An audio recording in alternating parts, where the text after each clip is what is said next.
좌석에 문도 달려있고 모니터도 엄청 크고 생김새만 보면 분명 1등석인데 비즈니스석으로 불리는 좌석이 아시아나항공에 있다고 하는데요. 과연 그 정체가 무엇일지 또또남과 함께 알아보시죠.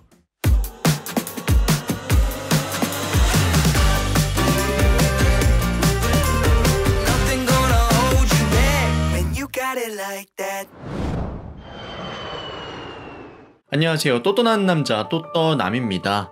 한때 스카이트랙스 선정 전세계 항공사 순위 1위를 기록하기도 했던 아시아나항공. 당연히 다른 항공사들처럼 화려한 1등석을 운영했는데요. 오즈 퍼스트 스위트라는 이름으로 불렸던 아시아나항공의 1등석은 2012년 7월 처음 도입되었습니다. 하지만 2015년 메르스 사태로 경영위기를 맞이한 아시아나항공은 A380을 제외한 전 항공기의 1등석을 폐지하게 되고요. 2019년에는 그나마 운영하던 6대 A380의 1등석 서비스마저 폐지하게 됩니다. 이후 A380의 1등석은 좌석은 1등석이지만 서비스는 비즈니스석인 비즈니스 스위트로 거듭나게 되는데요. 하드웨어는 1등석인데 소프트웨어인 디넷 서비스는 비즈니스인 특이한 경우이죠. 저는 지난 방콕 여행을 마치고 인천으로 돌아올 때 비즈니스 스위트를 탑승해 보았는데요. 과연 실제 서비스는 어떨지 함께 보실까요? 비즈니스 스위트 승객은 어쨌든 비즈니스 승객이기 때문에 일반 비즈니스 승객과 함께 공항에서 체크인을 합니다. 인천에서 탑승하실 때에는 제1터미널 A구역의 프리미엄 체크인 카운터에서 체크인이 진행되죠. 방콕 수완나품 공항에서는 비즈니스 탑승 승객의 경우 패스트트랙이라고 불리는 비즈니스 승객 전용 체크인 서비스를 받을 수 있습니다. 비즈니스 스위트 탑승객은 항공기 탑승 전까지 라운지 이용이 가능한데요. 인천공항에선 아시아나항공의 9 퍼스트 클래스 라운지가 비즈니스 스위트 라운지로 변경되어 운영되었지만 현재는 운영하지 않아 일반 비즈니스 승객과 함께 비즈니스 라운지를 이용하게 됩니다. 방콕 공항에서는 공항 내에 있는 미라클 라운지 중 한 곳을 이용할 수 있는데요. 미라클 라운지는 탑승동 D에 있는 곳이 가장 크고 샤워도 가능하니 웬만하면 탑승동 D에 위치한 라운지를 이용하면 좋습니다. 비즈니스 스위트가 탑재된 아시아나항공의 A380은 2층 규모의 엔진이 무려 4개인 대형 항공기인데요.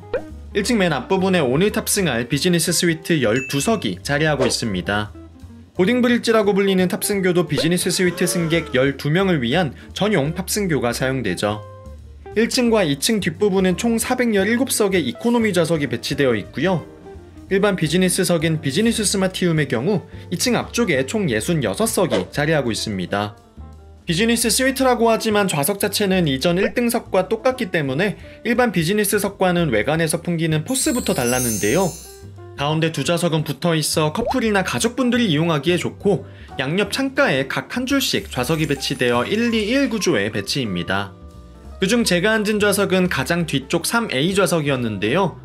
마치 작은 방처럼 벽에 둘러싸여 있어 굉장히 프라이빗하고 아늑한 모습이죠. 좌석 간격 211cm, 좌석 너비 56cm로 키 크고 덩치 있는 성인이 앉아도 충분히 여유 있는 좌석인데요. 아시아나항공 특유의 베이지색과 노란색 색감이 쓰인 게 특징이죠. 좌석 자체만 보면 색깔만 빼고 대한항공의 1등석과 굉장히 비슷한 모습입니다. 발받침대의 위치와 크기까지 비슷하죠. 하지만 아시아나항공의 비즈니스 스위트 좌석이 대한항공의 1등석을 압도하는 것이 있으니 바로 모니터 크기입니다. 대한항공의 모니터보다 9인치나 더 큰 32인치의 엄청난 모니터인데요. 확실히 큰 화면만큼 시원시원하게 영화 등 엔터테인먼트 시청이 가능하죠. 어두운 회색톤과 짙은 원목 무늬가 쓰여 중후한 느낌을 주는 대한항공과 달리 좌석에 밝은 목재톤이 쓰였다는 차이도 있습니다. 항공기의 좋은 좌석이 가진 또 하나의 특권, 바로 한 명의 승객이 여러 개의 창문을 독차지할 수 있다는 점인데요. 대한항공의 1등석 코스모 스위트 2.0에선 좌석 하나당 3개 또는 4개의 창문을 가지고 있죠. 반면 아시아나항공의 비즈니스 스위트 좌석은 중간 2열만 3개의 창문을 가지고 있고 1열과 3열엔 창문이 2개밖에 없다는 아쉬운 점은 있습니다. 창문 하단엔 수납 공간이 있는데요. 앞쪽에 하나, 뒤쪽에 하나, 총 2개가 있습니다. 뒤쪽 수납 공간엔 엔터테인먼트를 볼 헤드셋과 슬리퍼가 들어있네요. 헤드셋은 국내 음향기기 생산업체인 크래쉬의 프리미엄 브랜드 피아톤 제품입니다. 엔터테인먼트를 조작할 리모컨도 매립형으로 설치되어 있으며 기내식을 먹을 테이블도 굉장히 크고 견고한 모습입니다. 좌석의 복도 쪽 벽면엔 옷장이 있는데요. 양복 한 벌 정도 들어갈 정도로 큰 편은 아닙니다. 사실 아시아나항공의 비즈니스 스위트 좌석의 가장 아쉬웠던 점 중 하나가 수납 공간이 적다는 것이었습니다. 2층짜리 항공기의 1층 앞부분은 층고가 낮아 좌석 위 선반이 없는 경우가 있는데요. 아시아나항공의 비즈니스 스위트에도 선반이 없어 기내 수화물을 보관할 곳이 없습니다. 승무원분께 말씀드리면 기내 별도 공간에 보관하다가 필요할 때마다 꺼내주시는데 보통 귀찮은 일이 아니죠. 대한항공의 A380 1층 앞부분엔 중간에 선반이 없지만 양쪽 창가 좌석엔 선반이 설치되어 있고요. 역시 2층짜리 항공기인 대한항공의 보잉 7478i의 1층 앞부분엔 선반이 없는 대신 기내 수화물 보관이 가능한 큰 옷장이 있습니다. 좌석 옆면엔 의자의 기울기나 조명 밝기를 조절할 수 있는 컨트롤러가 있습니다. 대한항공의 버튼식 컨트롤러보다 훨씬 요즘 느낌이죠. 대한항공 1등석 좌석이 뒤쪽에 무드등이 있었다면 아시아나항공은 좌석 앞뒤에 LED 무드등이 있으며 밝기도 3단계로 조절 가능합니다. 비즈니스 스위트 좌석이 일반 비즈니스석과 가장 큰 차이점은 슬라이딩 도어가 있어 극강의 프라이빗함이 보장된다는 점인데요. 아시아나항공의 91등석은 국내 최초로 항공기 좌석에 슬라이딩 도어를 도입한 좌석이기도 합니다. 윗부분이 뚫려있긴 하지만 그 높이가 상당히 높아 안쪽에 누워있으면 밖에 지나가는 사람과 웬만해서는 눈이 마주치지 않을 정도인데요. 대한항공에서도 1등석 중 가장 최신 좌석인 코스모 스위트 2.0에만 슬라이딩 도어가 설치되어 있죠. 좌석 구경은 이쯤으로 마치고 이제 이륙을 해볼까요? 이륙에 앞서 승무원분께서 웰컴 드링크를 주셨는데요. 저는 샴페인 한 잔을 마셨습니다. 핫타올 대신 물티슈가 제공됐고요. 휴대폰 신고서도 나눠주셨는데 펜을 함께 챙겨주신 점이 좋았네요.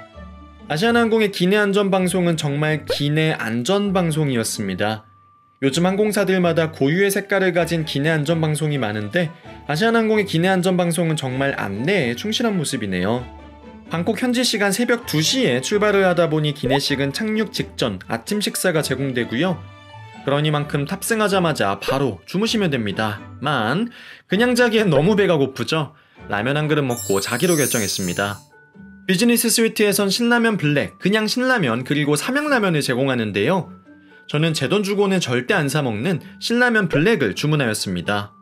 김치와 단무지가 함께 제공됐는데 사실 라면이 라면 맛이지 특별하진 않거든요. 그럼에도 불구하고 비행 중 하늘 위에서 먹는 라면, 특히 이렇게 접시에 담겨 나오는 라면은 기분 탓인지 훨씬 특별하고 맛있게 느껴집니다.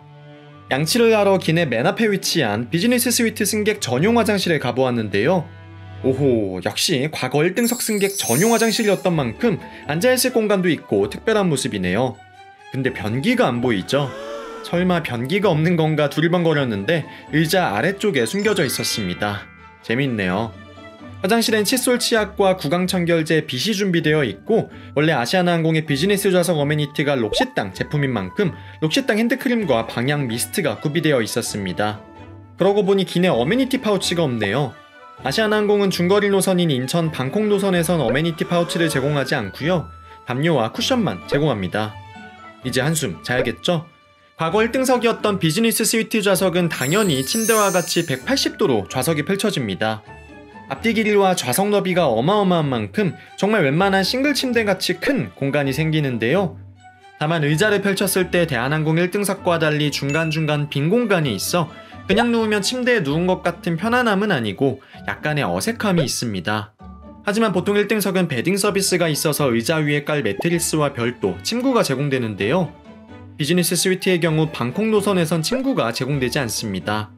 인천 LA 노선에만 제공되는데 승무원분들이 직접 설치를 해주시진 않고 직접 이불을 깔고 주무시면 됩니다. 확실히 이런 점이 1등석이 비즈니스 스위트가 되면서 달라진 점이겠죠. 잠을 자려고 누우니 기내 천장에 마치 반짝이는 별처럼 스타라이트가 보이는 점은 좋았습니다. 착륙을 2시간 앞두고 드디어 기내식 서비스가 시작되었습니다. 이날 기내식은 스페인식 오믈렛과 도미 생선죽 또는 샐러드와 과일 정도만 제공되는 간편식이 있었는데요. 아침이니만큼 저는 스페인식 오믈렛을 선택했습니다. 기존 1등석 기내식이 제공되던 고급스러운 식탁보가 준비되고요. 먼저 과일과 요거트를 준비해 주셨습니다. 방콕 출발편이어서 그런지 과일 종류도 열대 과일이 섞여 있네요. 다양한 종류의 빵도 제공되어 원하시는 걸로 선택해서 드실 수 있고요. 커피도 함께 제공됐습니다. 다만 메인 요리였던 스페인식 오믈렛이 생각보다 너무 평범하달까요? 제가 1등석 비즈니스석 기내식을 이렇게까지 남긴 적이 없는데 오믈렛과 해시브라운 그리고 베이컨의 조합이 너무 느끼해서 많이 안 들어가더라고요. 개인적인 입맛이지만 스페인식 오믈렛은 별로였습니다. 이외에 치즈나 디저트 이런 건 전혀 제공되지 않았습니다.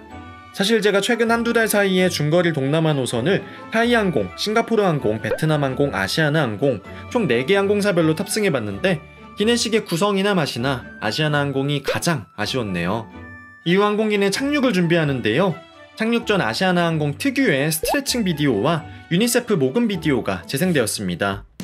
아시아나항공의 비즈니스 스위트는 예전과 같이 1등석 서비스를 받을 수는 없었지만 한때이긴 했어도 전세계 1등 항공사이기도 했던 찬란한 아시아나항공의 최고급 좌석을 경험해볼 수 있어 좋았습니다. 대한항공의 코스모 스위트 2.0과 비교해 단점도 좀 있었지만 크게 꿀리지 않는 모습이었고요. 이렇게 좋은 좌석이 있는데 1등석을 운영하지 않는다는 점이 참 아쉽기도 했습니다. 아시아나항공의 비즈니스 스위트는 A380에만 설치되어 있기 때문에 A380이 운항하는 인천 방콕, 인천 LA 노선에서만 탑승이 가능하고요. 그중 인천 LA 노선에선 일반 비즈니스 좌석을 예약한 후 체크인을 하면서 마일리지로 비즈니스 스위트 업그레이드가 가능했습니다. 하지만 해당 제도는 22년 10월 1일부로 폐지될 예정이고요. 앞으로 오로지 유상 발권을 통해서만 이용이 가능합니다. 아시아나항공 홈페이지에서 방콕 LA 여정을 검색할 때 비즈니스 좌석 중 티켓 클래스가 J인 티켓을 예매하시면 비즈니스 스위트로 이용이 가능하죠. 당연히 일반 비즈니스보다 훨씬 더 비싸게 판매됩니다. 마일리지로 아시아나항공 1등석 탑승을 계획했던 분들께는 1등석이 사라진 점은 분명 아쉬운 점이고요. 대신 1등석의 과한 기내 서비스는 부담이 되지만 넓은 좌석만 필요했던 분들, 그런 분들 입장에서는 예전 1등석보다 훨씬 저렴한 가격에 프라이빗하고 편안하게 비행할 수 있다는 점에서 장점도 있는 것 같습니다. 오늘 영상이 여러분의 여행에 도움이 되었다면 구독과 좋아요, 알림 설정까지 부탁드리고요. 저는 지금까지 또 떠나는 남자, 또떠남이었습니다. 감사합니다.